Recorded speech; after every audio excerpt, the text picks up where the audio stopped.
So I'm out here. This is Wild Orlando, and all of that. This is what's under threat in Orlando. It's one of the fastest growing metropolitan. It's one of the fastest growing areas in Florida.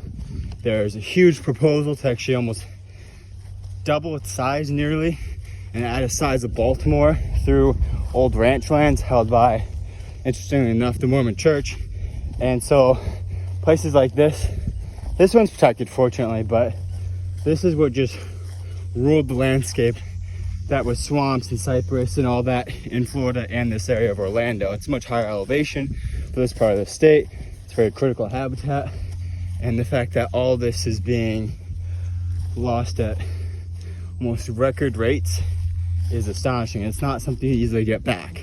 Once you come in here, you pack the soil down, you strip out all this vegetation, you essentially make that soil terrible for filtration, for water sequestration. Think about it this way. You're taking a sandbox, and let's say that's what this is, and it's what provides all this life, these trees, these plants, the habitat, snakes, reptiles, all that stuff. You take a sandbox, and that's what it's meant to be, and then you just take out the sand and put in concrete. And then in 100 years, that habitat is so degraded, if not gone. You can't get it back that easily. So that's why it's not just about, they're just building a part of it, it can always go back, or hey, it's really not that bad. There's other parts of Florida. Other parts of Florida are disappearing. It's much harder to get this kind of habitat back. And I don't think this is any more of a political issue as opposed to what does each of us want to do. We want to take a hike and plan a trip for 2 hours out, or do we want to say, I hop in my car and I've got 10 minutes, I can get to a nice hiking spot, or fishing, or boating, or hunting. All those things become very, very impaired once you actually just take away the land for it.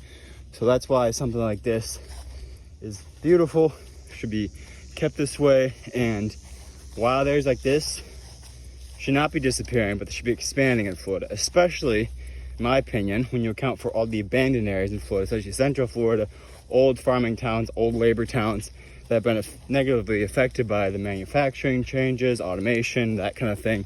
Obviously, reduction in the cattle. It used to be like number 3 or whatever in the country, maybe number 1, and now it's way down the list. Think about it. Cattle are even better for this environment than houses, malls, anything like that. Cattle, it's an animal. There's a bunch of debates on that, but I would much rather, if you're given the choice of, all right, this is going to stay a cattle ranch and it's, well managed, there's life flourishing and all that, or hey, we're going to strip it out and put condos in. It's very easy. It's very, very easy.